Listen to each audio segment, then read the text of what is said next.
चारवटा कुराले राष्ट्र बन्छ भनेर भनेको छ क्या। एउटा खाद्य सम्प्रभुता, जो पछि योगनाथ खनालले उठाउनुभयो त्यो कुरा, खाद्य सम्प्रभुता। अर्को आर्थिक सम्प्रभुता। हाम्रो त 10 अरब डलर त तिर्नै बाँकी छ नि, विदेशी ऋण छ, डेब्ट सर्भिसिङमा जान्छ होइन, जान्छ। अनि त्यहाँबाट अर्को चाहिँ के भने सुरक्षा। हाम्रो सुरक्षा के हालत छ देखिहाल्नु भएको छ। हाम्रो सुरक्षा के छ? एउटा AK-47 हाम्रो आर्मीसँग छैन, सबैसँग छ AK-47 छैन नि, जबकि संसारमा सबै सर्वसुलभ भइसकेको छ, त्यति पनि छैन।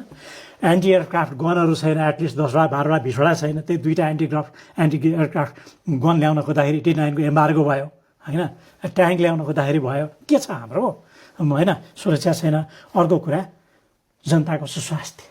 जनताको सुस्वास्थ्य हामी त वर्ल्डको सबै चाहिँ मल्टिनेसनल फार्मास्युटिकल कम्पनीको गिनी पिगहरू हौँ हामी। हामीमाथि एक्सपेरिमेन्ट भइरहेको छ, सबै डाटाहरू जान्छ होइन, डाटाहरू जान्छ।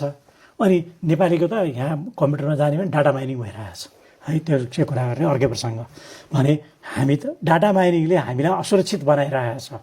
हामीलाई KYC-ले असुरक्षित बनाएको छ, स्मार्ट कार्डले असुरक्षित बनाएको छ, राष्ट्रिय परिचय पत्र भइहाल्यो, त्यसपछि कारको इन्भोइस नम्बरले असुरक्षित बनाएको छ।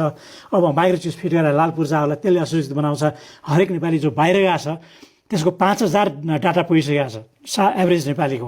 यहाँ नेपालमा बसेका नेपालीहरूको 2000मा पुग्यो होला अहिले डाटा माइनिङ है। तपाईँको सबै एप्सबाट, तपाईँको भर्चुअल मिडियाबाट तपाईँको डाटा कलेक्सन गरेर एनालिसिस गरिरहेको हुन्छ, एल्गोरिदम डेभलप गरिरहेको हुन्छ होइन भने